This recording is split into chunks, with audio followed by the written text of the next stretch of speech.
Welcome back, everybody, to another edition of Catholic Cocktails. This is a weekly YouTube video production of Salt and Light Catholic Radio. And this is the program where we sit down and we have a drink and raise a glass to one of our famous and sometimes infamous Catholic saints in our faith. And it's all based here on this book, Drinking with the Saints by Michael P. Foley.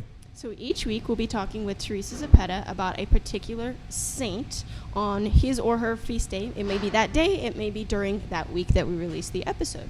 So in the show, we introduce it here. We talk about the saint and the drink that's associated with them. Then we send it over to Teresa. She then gives us way more background. Then she'll send it back to us, and we'll learn about the drink, make the drink, and talk a little about what Teresa shared. All right. Well, this week we are highlighting Saint Dominic. He was extremely generous, wanted to give away everything he had, and eventually gave his own life. So the cocktail that we thought we would make today to honor him, it's called Master of the Hounds. And the ingredients that you're going to need for this drink, rye whiskey, some maraschino liqueur, and some bitters. Okay. So as far as hardware and glassware goes, no changes from most of the other ones we've done. You need your shaker, your ice, a strainer, and a regular cocktail glass. All right. Well, we know what we're going to make and pretty much how to do it. So let's send it over to Teresa Zapeta to learn more about St. Dominic. We lift a glass today to St. Dominic. Before Dominic was born, his parents suffered from infertility. But his mother had a dream in which she gave birth to a dog who carried a torch in his mouth. And she said it was as if it was setting the world on fire. They did eventually have a child, and she named him Dominic. This was in the year 1170. Dominic was born into this noble Guzman family who was related to the royalty. His uncle was a priest and took control of his education, or gave him his education, until he reached the age of 14, where he went on to Palencia to obtain more formal studies. 10 years later, he was ordained a priest, and he lived in a religious community under the rule of Saint Augustine.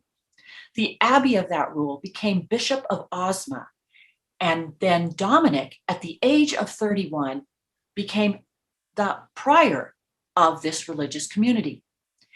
And I'm sure Dominic thought this is where he'd live out his days, except something happened. The King of Castile asked the Bishop of Osma to go on a diplomatic journey to Denmark. They went through France, and they spent the night in Toulouse, France, at the home of a man who had fallen victim to the errors of the heresy of Albigensianism. Albigensianism said that all created matter was bad. Therefore, marriage, procreation was bad. And committing suicide and even murdering the elderly or those who were fatally ill was often considered good. Because created when matter was bad, the incarnation they did not believe in, and of course, not the sacraments, which are rooted in matter.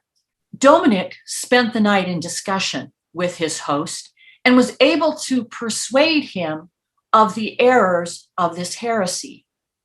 But this made a lasting impact on Dominic. He realized what he now needed to do. With the bishop, he traveled to Rome to get permission from the Pope to go and preach to the people who were suffering under this error. He went out there barefoot. He was assisted by 3 Cistercian monks as well. And they all traveled on barefoot, begged for their food, and relied on the hospitality of others to give them a place to sleep.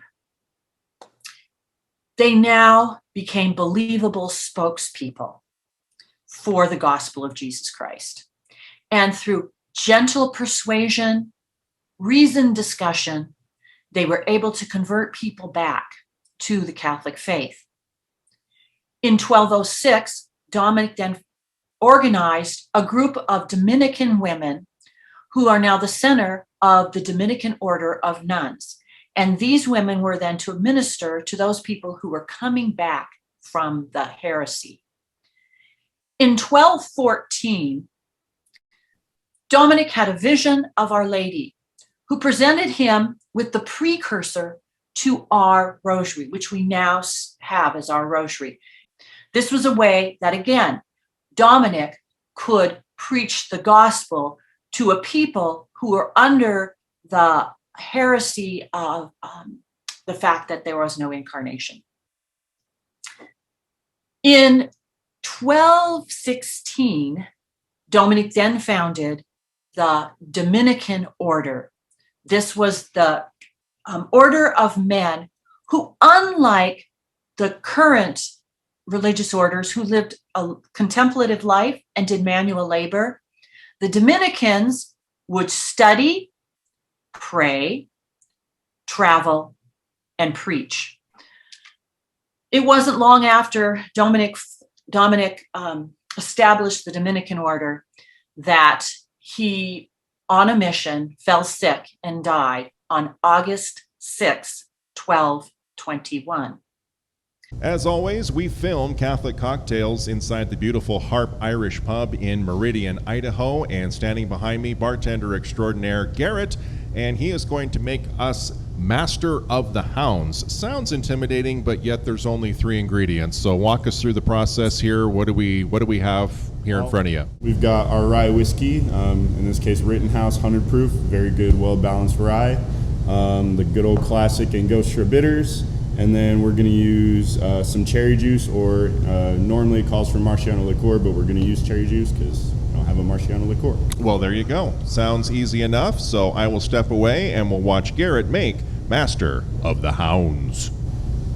Okay, so for the Master of the Hounds, we need our cocktail shaker, some ice, and our 3/4 of an ounce of cherry juice or Marciano liqueur, whichever one you have on hand, 2 dashes of Angostura,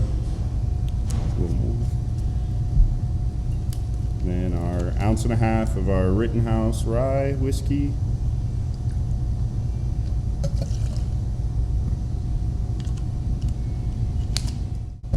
we're going to shake.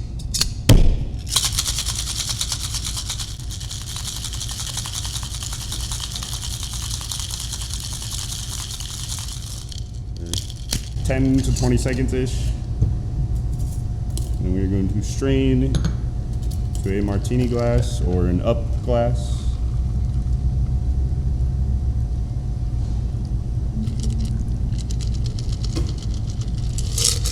And there we have Master of the Hounds. All right, here's the exciting part of the show where we get to take a sip and see what Garrett's made us.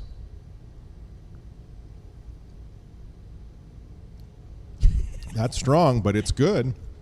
I was like ready to see what was going to happen.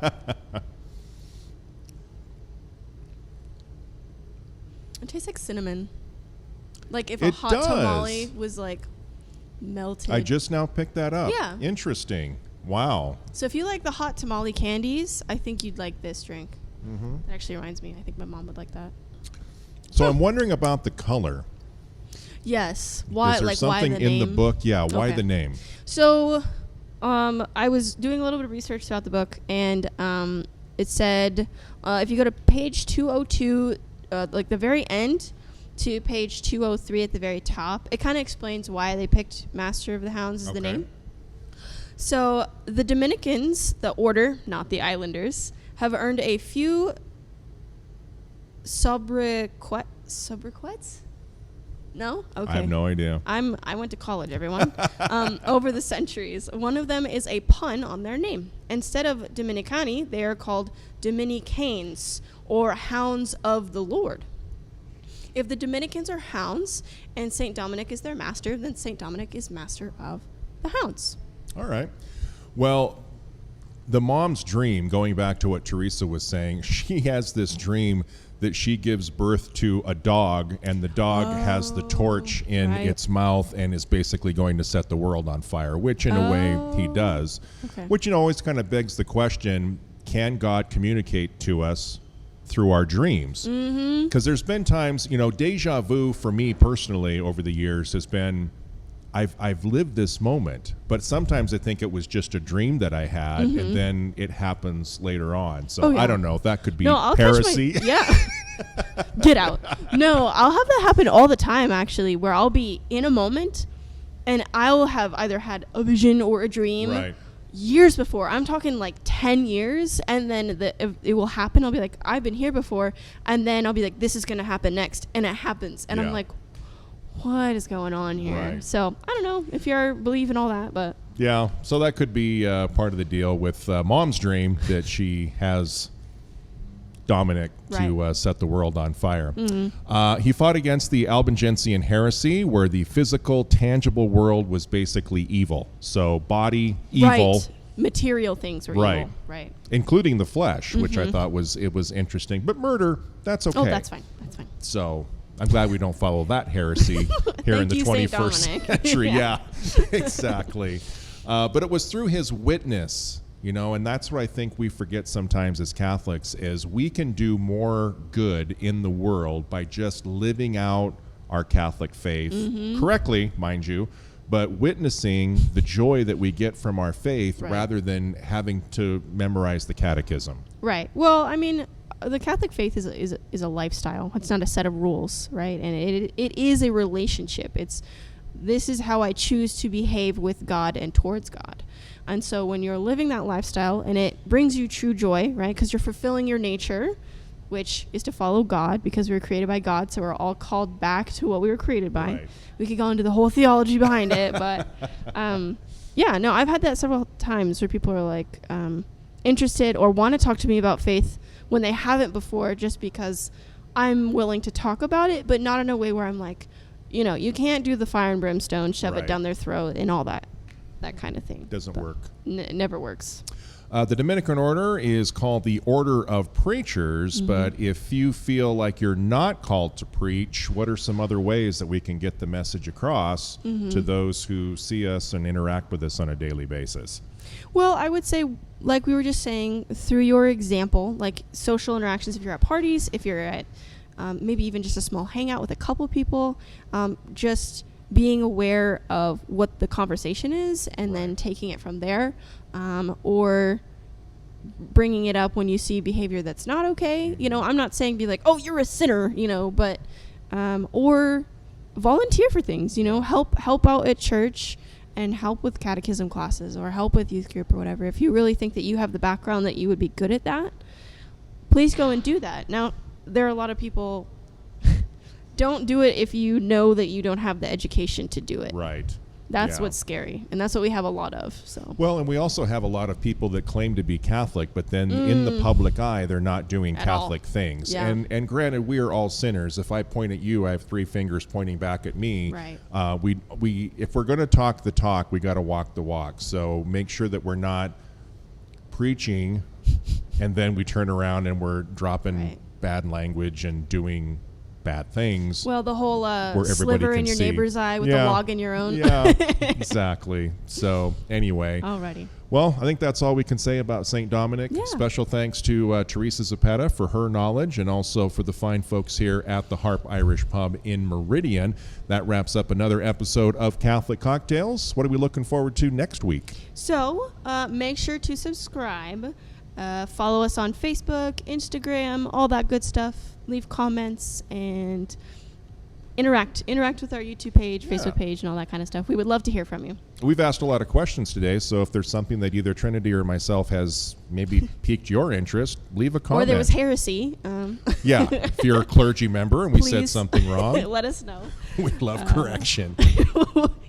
Exactly. Constructive criticism. Yeah. During our next Holy Happy Hour, we're going to be learning about, Saint Hyacinth and trying the ginger bison. But until then. All right. Well, St. Dominic, pray for us. Cheers. Bye, everybody.